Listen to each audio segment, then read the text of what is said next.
And so I'm getting so proud to have my book, my new book. I'm looking at the table of contents, and I go, introduction, preface.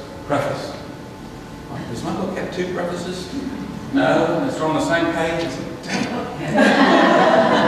Already a mistake. So I end up, that's the collector's edition. My hardback is the version. It's the double preface, is the collector's edition. Now I'm going to talk about something that is unusual to self-publishing, is when you publish a book, they're returnable, returnability. When Barnes & Noble or Page & Pal, it may be Bienful too, I'm not sure. They have returnability, so that means if they order 200 copies of, 2,000 copies of Sarah Palin's book, and only 10 sell, too bad. Should get apologized. Too bad. You can return them. They can return them. Otherwise, there'd be too much of a risk. So self-published books don't have returnability. In other words, so bookstores will not order a self-published book, but they offer returnability. So one of those $4,000 cost, $700 was for returnability. So I was purchasing returnability. And this is one of the huge frustrations. I will say this quickly about the self-publishing. They do a really good product, the production, people really care. I was very happy with the product. But the business side, I don't think they're used to dealing with somebody who really took their book seriously as a commercial enterprise like me. I don't think many of the people buy returnability. They were really, for the longest time, I was getting ready, my book kind of came out, I have to sell it to bookstores. I have to sell it to Barnes & Nobles, and people don't, and they said, well, your book doesn't have returnability. And I'm calling, I paid $700 for it, where is it? And they're such a small fry, they couldn't really tell me when. I was nationally, I was going nuts with them. There were emails back and forth. Royalties, initially, it's 20%, and then one of their people said, well, if you lower it to 10, that will make it cheaper for bookstores and they'll carry it more. I said, okay. But then I found out that wasn't true. She didn't know what she was talking about. She wasn't lying to me. So I dropped it to 10. And then the guy wouldn't let me. Then I said, well, I found out otherwise from somebody else. And he said, well, we're not going to let you move it back to 20. I said, well, I'm working on your, they didn't really even know a lot of their own business practices, quite frankly. And I was able, after what my mother would call a knockdown, drag out conversation, to get them to return my royalty for 20%. These are books sold through Amazon.com and things like that.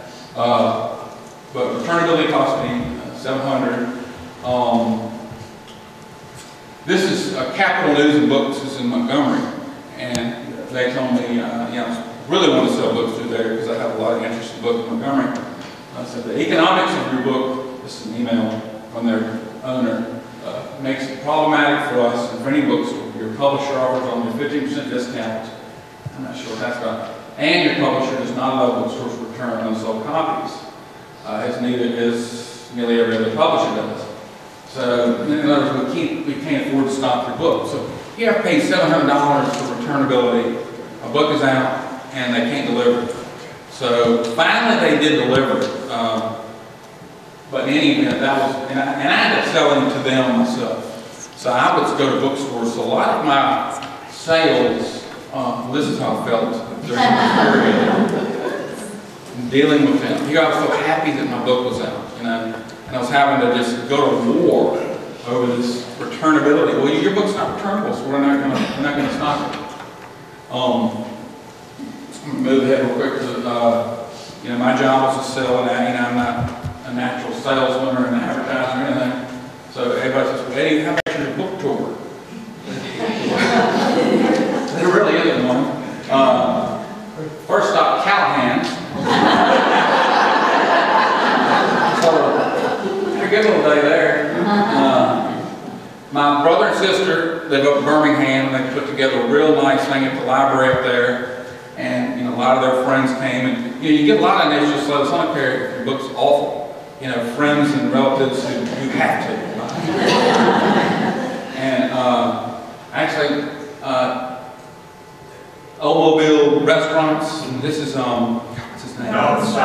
Yeah, and he's very nice, and he's self-published, and I should have told him about tonight.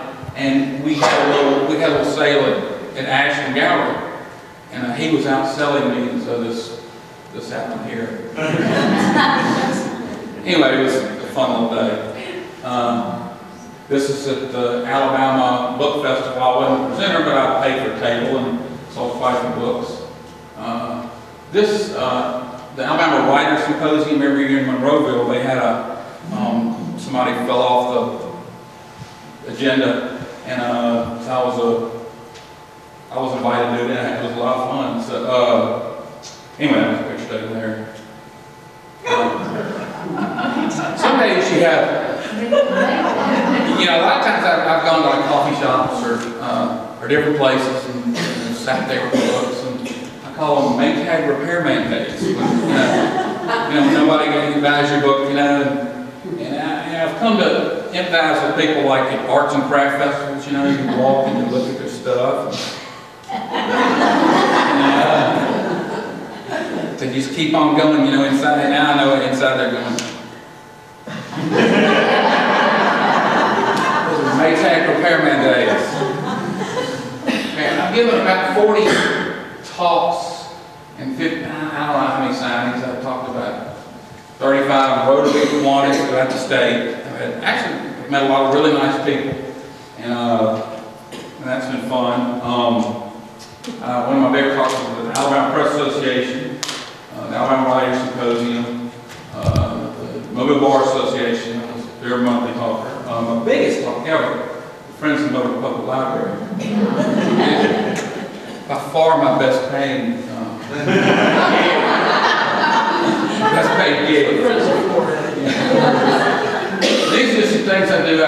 When I award these little things, I put an autograph copy, and I've got business cards. Generally I try to personally sign. I do PayPal, I've got a website. Anything I can, I go to, I know the people at the post office. I'll say to John, and instead of just signing my name. When you sell a book, however, just go to this friends and relatives, emails, be it former classmates, college, high school, they've all got emails. I have a website. Facebook, a couple of years ago, somebody mentioned, I didn't know what it was, and as I went on it, and I used to just put stupid pictures and be stupid about it. But after I did my book, I became basically a Facebook prostitute. I have tons and tons of Facebook friends. Most of them I have no clue they are. Sometimes I'll put like my message commercial break. I'll be signing books here. I'm not sure it's done me any good, but I've done it. Selling at State House, went to one of my first stops was at the Alabama State House, where all the legislators and lobbyists. I saw about 50 that day, and a lot of them had hundreds. The lobbyists and the legislators did. We're sending me $100 bills. My family says I'm desperate, and I agree, but I've got some magnets on my car. And if you're driving behind me, you'll see this. Even though it's for Christmas, that's still there. On both sides of my car, I have this.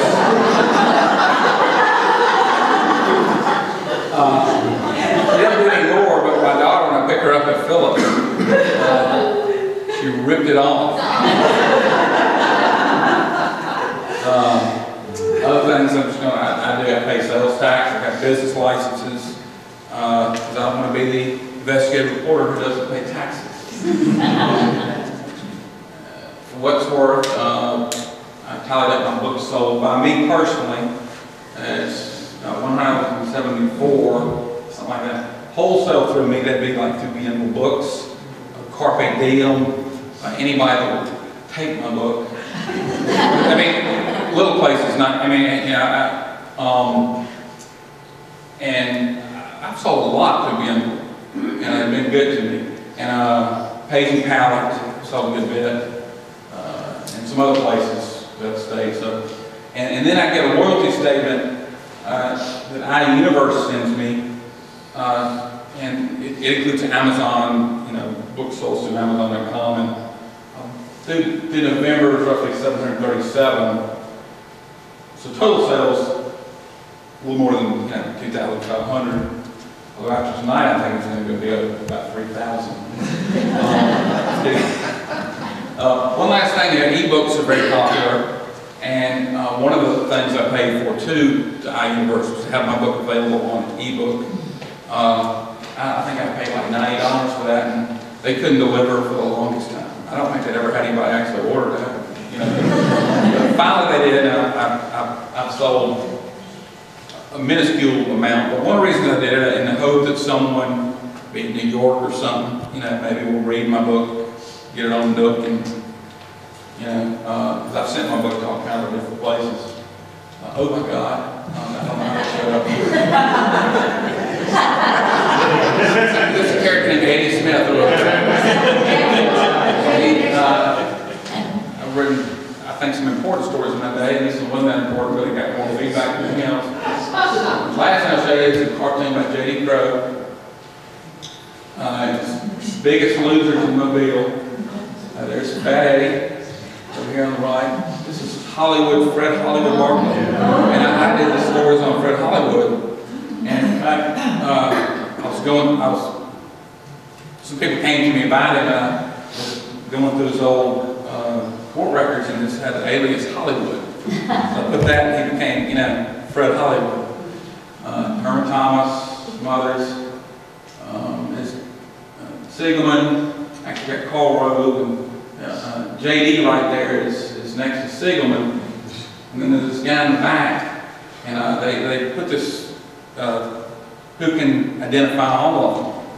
And one of the applicants or whatever said, well, I think the guy in the back is that Herbert Vienna who kept his daughter in his, in the basement for a couple of years, throughout her whole life. It was a world, renowned strange case, and that's me. Anyway, well, thank you all for having me. If I got questions, anybody got any questions, I'll be glad to take them. Would you do it again? Well,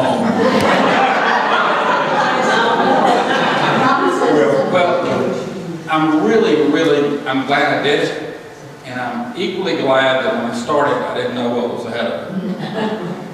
So, had I known what was ahead of me, I don't know. Has anybody said Don Siegelman how to promote in prison? He's been very silent, and that's fine. In the books, I think it's fair. I do think it's fair, and he comes out good in some parts, and he's a very engaging person. One thing about him, like I voted for him the first time. I did a lot of stories on Bob James. I didn't do any stories on him really for the first 2 years of his administration, and then I got a tip. And basically, they just lied to me like crazy about some things, and I got to looking and just a bottomless pit of stories. And in a way, when I wrote a book, I wanted to write a book, and it's really kind of my story. I think it's a journalism story, and in some ways, Siegelman's just the widget. He's the subject matter of I thought I need to write this book, and whether it was about Siegelman or anybody else, it's kind of a reporter story. In a way, so. I thought I read where you spoke to the Washington, D.C. press club. How did they respond to you? Well, I forgot about that one. It is not as fancy as it sounds, but it sounds fancy. I had a friend of mine that asked me to go to this Stephen Colbert, Jon Stewart thing in Washington. I said, well, what the heck, I'll do that. I've been in Washington 20 years.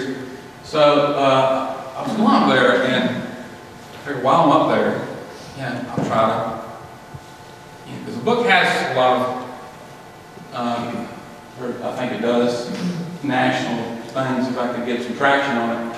And so I called some people. I was going to try to have a little thing. A friend of mine up there said we need to do it at the National Press Club. So I called them, and basically you could have a press conference at the National Press Club about what your average day is like.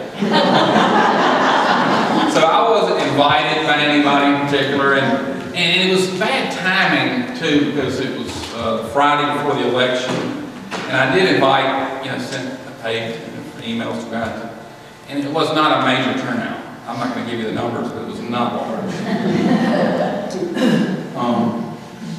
But it was interesting, and I had it videotaped, but I'm not sure. I can't get the videotape to work, so hopefully I can, and it'll live on. Are you going to write another book about another political figure? To be honest with you, this book, and I think it's no. No plans.